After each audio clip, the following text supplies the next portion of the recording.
교회 여러분, 영화가 끝나고 나면 화면에 수많은 이름이 올라가는 것을 보신 적이 있을 것입니다. 우린 그것을 엔딩 크레딧이라고 부릅니다.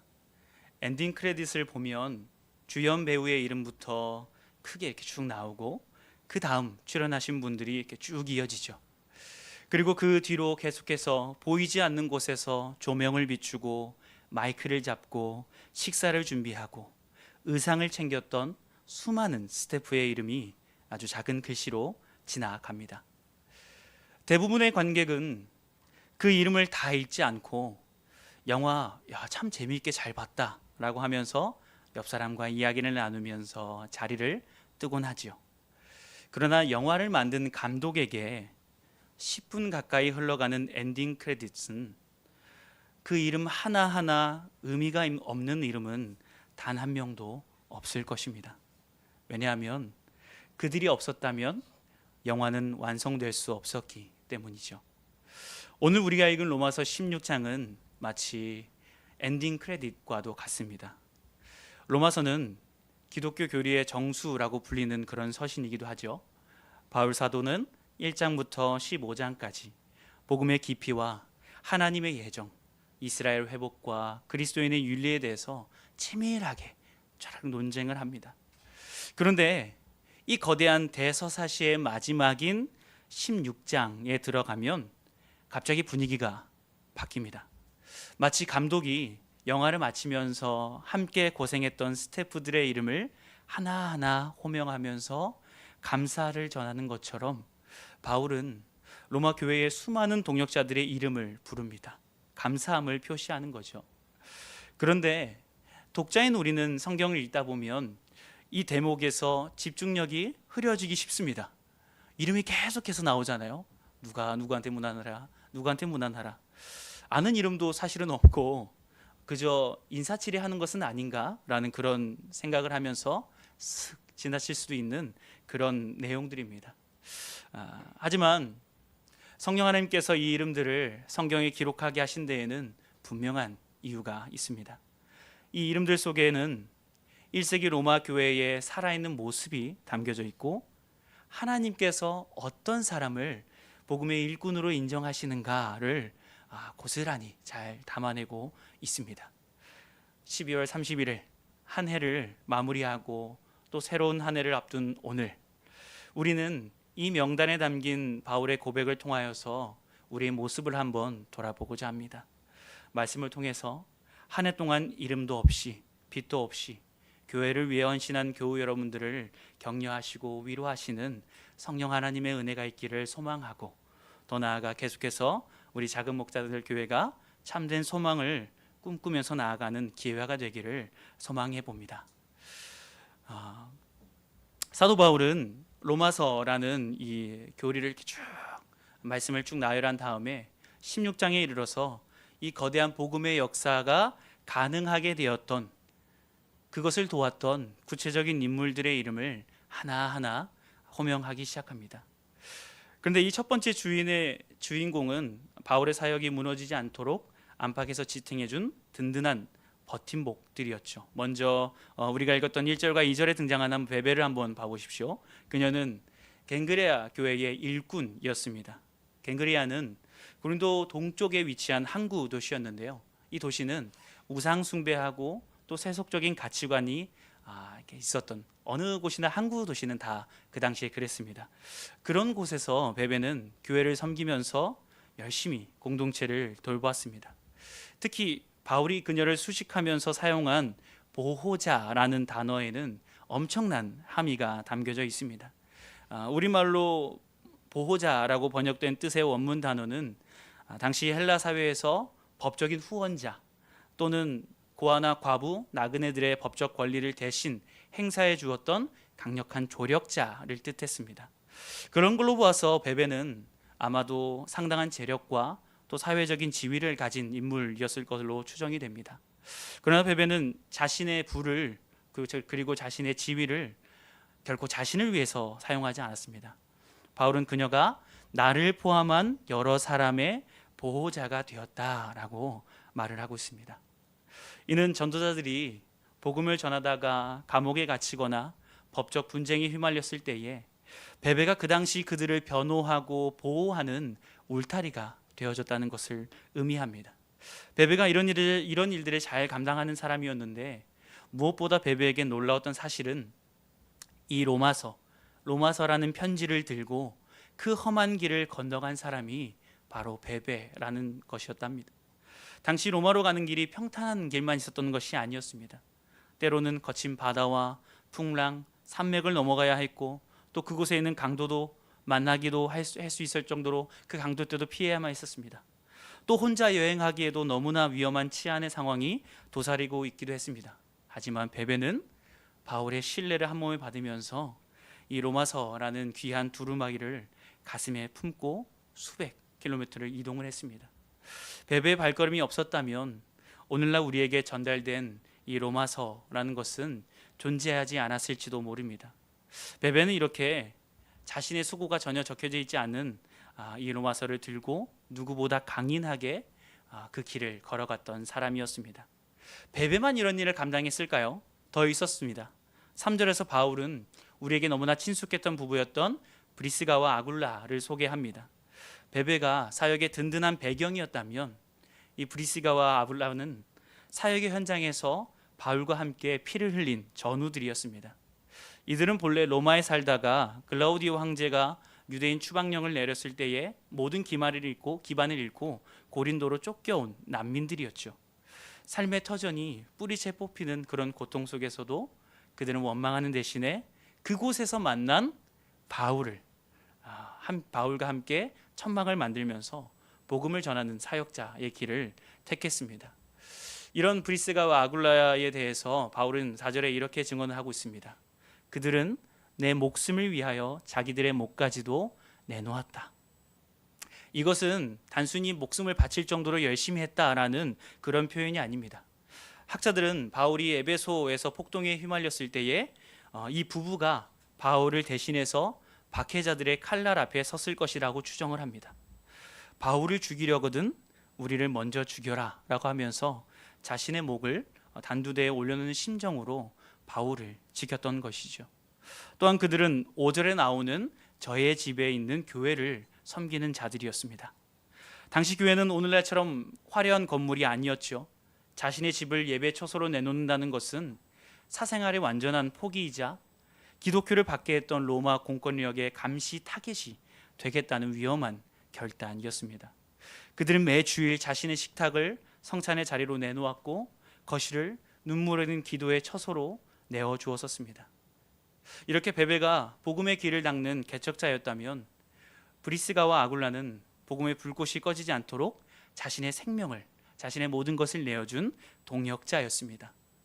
이들은 모두 각자의 위치에서 방식은 달랐지만 그리스도를 위해서라면 자신의 안위와 재산, 심지어는 목숨까지도 기꺼이 바쳤던 인물들이었습니다. 바울은 이렇게 오늘 엔딩 크레딧에 그동안 고생한 교우들을 기억해주고 있습니다.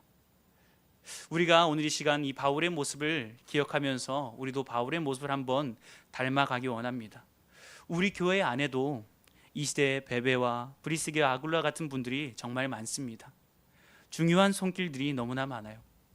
예배가 시작되기 전에 예배를 위해서 여러 가지로 쓸고 닦고 또 배치하고 방송을 준비하고 그렇게 작은 목자들 교회를 준비하는 모든 손길들, 또 눈이 오나 비가 오나 교우들의 안전한 발이 되어주는 차량 운행 봉사자분들, 주일은 아침 추위와 싸우면서 웃음으로 교우를 맞는 분들, 부담스럽고 힘들지만 하나님께 드리는 마음으로 대표 기도를 올려드리고 봉헌을 하고 봉독하는 입술들, 점심 또 김밥을 준비하는 손길들, 그리고 교육부서 다음 세대를 위하여서 자신을 죽이면서 아이들을 살리는 모든 손길들, 그들이 모두 이 시대의 베베와 브리스가와 아굴라입니다. 세상은 화려한 스포트라이트를 받는 주인공들만 기억하지만 하나님은 복음의 편지가 성도들의 심령에 도달할 수 있도록 험한 길을 대신 걸어준 베베의 발걸음을 가장 먼저 기록하고 있습니다. 또 브리스가와 아굴라의 자기 희생과 섬김을 이어서 기록하고 있습니다. 이렇게 교우 여러분이 흘린 땀방울이 없었다면, 자기 희생이 없었다면 우리 교회의 복음 사역은 단 한 걸음도 앞으로 나아가지 못했을 것입니다. 올 한 해 동안 교회의 든든한 보호자가 되어주신 교우 여러분들께 진심으로 감사하고 존경한다는 말씀을 드립니다. 무엇보다 하나님께서 우리의 수고를 기억하고 계십니다. 그러니 교우 여러분 또한 기억하시기 바랍니다. 하나님께서 기억하시는 것, 그리고 때에 따라서 하나님께서 은혜를 내려주시는 것. 그래서 우리가 기억하면서 계속 나아가야 하는데, 사실은 우리가 기억을 못할 때가 더 많습니다. 우리의 힘듦이 너무나 크고 우리의 마음이 너무나 어렵기 때문이죠. 그러나 기억하지 못할지라도 괜찮습니다. 혹여 우리가 기억하지 못하고 우리의 마음이 힘들지라도 하나님의 자녀들은 성령 하나님께서 기억나게 하도록 도우십니다. 그 하나님의 은혜로 모든 힘들고 어려운 섬김의 길을 기쁨과 은혜로 헤쳐나가는 우리 교우분들 되시기를 간절히 소망합니다. 계속해서 5절 하반절부터 15절까지 이어지는 이름의 나열은 굉장히 지루해 보입니다. 그런데 그 속을 들여다보면 당시 로마 제국을 뒤흔든 혁명과도 같은 그런 것들이 이루어지고 있었습니다. 본문을 읽어보면 교회가 네 가지 무너지지 않을 것 같이 단단했던 세상의 장벽을 무너뜨리는 것을 알 수가 있어요. 첫째로 교회는 세상의 신분의 벽을 무너뜨렸습니다. 8절과 9절에 나오는 암블리아, 우르바노, 스다구 등은 당시 노예들에게 흔히 쓰이던 그런 이름들이었습니다. 반면에 10절과 11절에 나오는 아리스토블로, 그리고 나기수, 이것은 황실의 어떤 황실과 연결된 고위 귀족층을 뜻하는 그런 이름들이었어요. 그러면 그 당시에는 상상조차 할 수 없는 노예와 귀족층이 한 공간에서 서로를 사랑하는 자로 부르는 게 이루어지고 있었다는 것이죠. 서로를 주 안에서 사랑하는 자라고 부르면서 형제를 나누고 있었다는 것입니다. 이것은 당시 로마 사회에서는 상상조차 할 수 없었던 그런 사건이었습니다. 두 번째로 교회에서는 세상의 성별의 벽이 사라졌었습니다. 오늘 이 말씀 가운데 있는 명단에는 여성이 무려 10명이나 등장을 합니다. 7절의 유니아는 여성임에도 사도들에게 존중이 여겨지는 자로 묘사가 되고 있죠. 여성을 숫자로도 세지 않던 시대에 복음은 여성을 사역의 주역으로 세우고 있습니다. 세 번째로 노동의 가치가 제정이 되고 있었습니다. 바울은 반복해서 수고했다, 수고했다, 고생했다 라는 단어를 사용하는데요. 이 수고에 해당하는 헬라어 단어는 사실 수고 정도가 아니라, 고생 정도가 아니라 우리말로 하면 피땀 흘려서 녹초가 될 정도로 일하다라는 뜻입니다. 그래서 마리아, 두르베나, 두르보사, 버시는 단순히 예배에 참석했던 이들이 아니라 몸이 부서지도록 공동체를 위해서 헌신한 일꾼들이었다는 것을 알 수가 있는 것이죠. 마지막으로 교회는 세상의 인종의 벽을 허물고 있었습니다. 교회에 유대인, 헬라인, 로마인 모든 인종들이 뒤섞여 있었습니다. 특히 오늘 우리가 읽었던 13절에 보면 루포가 나오는데요. 이 루포는 예수님의 십자가를 억지로 졌던 구레네 시몬의 아들입니다. 그래서 바울은 루포의 어머니를 향하여서 그의 어머니는 곧 내 어머니니라 라고 고백을 합니다. 이렇게 육신의 혈통을 넘어서 복음 안에서 새로운 영적 가족 관계를 형성하고 있었던 것이죠. 교회는 그렇게 세상의 벽을 계속해서 허물고 있었습니다. 교회 여러분, 이런 말씀을 통해서 우리가 더욱더 앞으로 도약하기 원합니다. 우리는 흔히 나와 다른 사람 때문에, 나와 맞지 않는 저 사람 때문에 교회에 다니기 힘들다라고 마음을 그렇게 되균합니다. 교회 다니기 힘들다라고 말하기도 합니다. 하지만 여러분, 1세기 로마 교회에는 우리보다 훨씬 더 극심한 갈등의 소지를 안고 있었습니다. 노예와 주인이 어떻게 한 자리에서 마음 편히 예배를 드렸을까요? 음식과 절기 문제로 유대인과 이방인이 얼마나 치열하게 싸웠었습니까? 그들이 이 갈등을 극복한 비결은 상대방의 배경이나 상대방의 성격에 집중한 것이 아니라 그가 주 안에서 어떤 수고를 하고 있는지 보았고 그것에 집중하고 있었기 때문입니다. 바울은 오늘 이들의 단점을 들추지 않습니다. 대신 그가 얼마나 주님을 위해서 수고했는지를 호명하면서 축복하고 있었습니다. 이 말은 단순히 수고한 사람을 알아주라는 말이 아닙니다. 몸이 수고하지 않았다고 해서 수고하지 않은 것이 아니죠. 우리는 모두 교회 공동체 안에서 몸과 마음으로 서로를 배려하고 기다리고 이해하고 모든 것으로 수고를 기꺼이 감당하는 자들입니다. 우리는 우리가 모르는 그 사람의 모든 수고를 알아줄 필요가 있습니다. 혹여 교회 안에서 사람으로 인해서 마음이 힘든 분들이 있습니까? 그분의 말투나 그분의 성격이 아니라, 그렇다면 상대방이 우리 공동체를 위해서 흘리고 있는 이름 없는 땀방울을 먼저 바라보려고 해봅시다. 또 보이지 않는 수고도 하고 있음을 생각해 봤으면 좋겠습니다. 저분은 나와 생각은 다르지만 주님을 정말 사랑해서 저렇게 수고하시는구나, 저런 말씀하시면서 이렇게 교회를 발전해 나가려고 하시는구나, 또 내가 다 할 수는 없지만 저분도 저것을 위하여서 수없이 양보하고 이해했겠지 라는 인정이 서로에게 시작될 때에 우리에게 발생하는 그런 갈등들은 눈 녹듯이 사라집니다. 다양함은 교회의 약점이 아니라 복음의 풍성함이 됩니다. 교회 여러분, 한번 생각해 봅시다. 올 한 해 다른 배경과 다른 생각을 가진 이 많은 이들이 모여서 우리, 그리고 교회라는 이름을 이룬 것 자체가 사실은 기적입니다. 서로의 다름을 틀림이 아닌 서로가 가진 은사로 받아들여 주신 교우 여러분의 성숙함에 박수를 보냅니다. 새해에도 우리는 서로의 다름 때문에 더욱 아름다운 하모니를 만들어 갈 줄을 믿습니다. 마지막으로 한 가지만 더 살펴보았으면 좋겠습니다. 바울이 이토록 많은 사람을 추천하면서 우리에게 가르쳐주는 참된 일꾼들의 모습이 있습니다. 그런데 이 일꾼들을 세 가지 핵심 단어로 소개했는데요. 먼저 주 안에 있는 사람입니다. 16장에서 가장 많이 반복되는 구절은 주 안에서입니다. 이는 단순히 주 안이라는 장소, 어떤 위치를 뜻하는 것이 아니라 그리스도와 생명적인 연합을 의미해요. 교회 일꾼의 권위는 직분에서 나오지 않고 주님과의 친밀함에서 나옵니다. 주님과 얼마나 친밀한가. 주님 안에 거하지 않는 봉사는 자기 의를 쌓는 종교 활동일 뿐이지만 주님 안에 거하는 봉사는 생명을 살리는 사역이 되는 것이죠. 계속해서 바울이 말하는 본문에서 말하고 있는 참된 일꾼의 모습 두 번째는 인정받는 사람입니다. 10절을 보면 아벨을 향하여서 그리스도 안에서 인정함을 받은 자라고 합니다. 여기서 인정함이라는 것은 헬라 원문 단어를 보면 재련된 금속처럼 검증이 되었다라는 뜻입니다. 하나님은 우리의 중심을 보시지만 사람들은 우리 삶의 열매를 보죠. 보여지는 결과가 다 열매이진 않습니다. 그러나 중심을 통해 결과, 중심을 통해 열매가 나오는 경우가 많습니다. 그래서 참된 일꾼은 하나님 앞에서 진실함을 가지고 사람들과의 관계 속에서 신뢰와 인정이라는 열매를 맺게 됩니다. 마지막으로 바울이 본문에서 말하는 참된 일꾼의 모습 세 번째는 희생하는 사람입니다.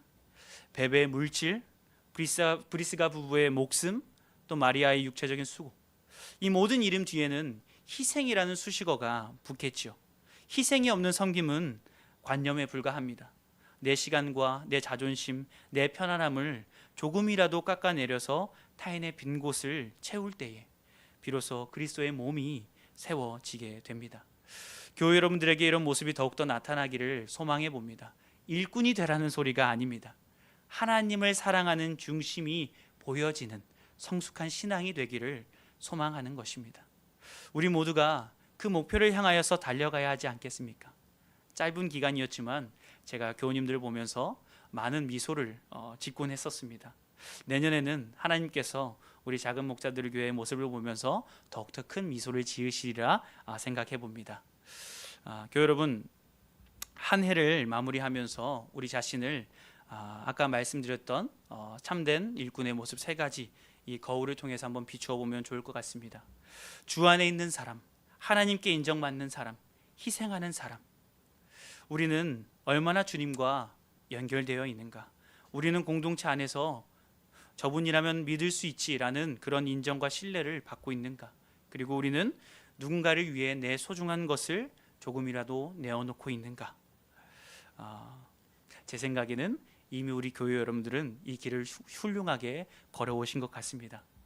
때로는 억울한 말을 들어도 주님을 생각하면서 삼켰고, 때로는 몸이 아파도 맡겨진 사명을 위해서 자리를 지켰습니다. 그것이 바로 주 안에서 인정받는 희생이죠.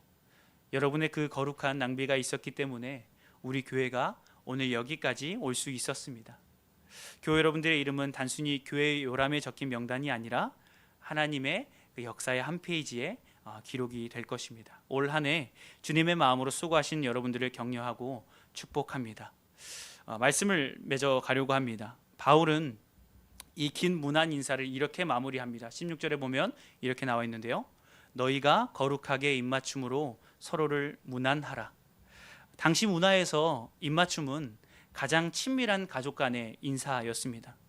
신분과 인종이 다른 이들이 그리스도 안에서 진짜 가족이 되었음을 온 세상에 선포하라는 바울의 말씀이죠. 교회 여러분, 올 한 해 정말 고생 많으셨습니다.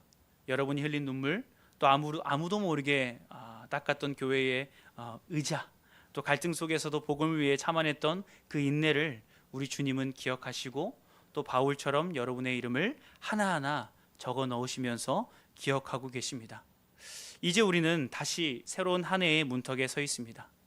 새해는 우리 교회가 로마 교회처럼 다양한 사람들이 모여들고 그 다름이 복음 안에서 녹아내리는 그런 장이 되기를 소망해 봅니다. 모여드는 것도 중요한데 더 중요한 것은 바울처럼 오늘 말씀처럼 상대방의 수고를 먼저 알아주고 또 그 이름을 불러주는 그런 넉넉한 공동체가 되기를 소망해 봅니다. 오늘 우리가 읽은 이 로마서 16단의 명단은 우리 교회의 이름들이기도 합니다. 세상 사람들에게는 지루한 이름들이지만 하나님께서 보시기에는 이 이름들은 당신의 아들 예수의 피로 산 보석과도 같은 존재들입니다. 하나님은 지금도 하늘나라의 기념비에 세상은 주목하지 않은 여러분의 이름을 하나하나 기록하고 새기고 계십니다. 하나님은 결코 우리 성도분들의, 우리 교우분들의 수고를 잊지 않으십니다. 말씀을 맺겠습니다. 하나님은 지금도 교우 여러분들의 엔딩 크레딧을 써 내려가고 계십니다. 그 영광스러운 명단에 여러분의 이름이 주 안에서 수고하고 인정받은 자로 기록되기를 축복합니다. 우리 마지막으로 곁에 있는 분들과 따뜻한 눈빛으로 격려의 손길로 한번 인사를 한번 나누도록 하겠습니다. 한 해 동안 정말 수고하셨습니다. 당신은 하나님의 귀한 동역자입니다. 그리고 마지막으로 한 번 더 인사할까요? 새해에도 우리 함께 주님의 길을 걸어갑시다. 네, 수고 많으셨습니다. 이 힘들고 또 어려운 말씀과 설교를 듣느라도 수고하셨고, 또 이 힘들고 어려운 한 해 동안의 길을 또 그리스도인의 길을 걸어가신 우리 모든 교회 여러분들께 격려와 또 위로의 인사를 드립니다.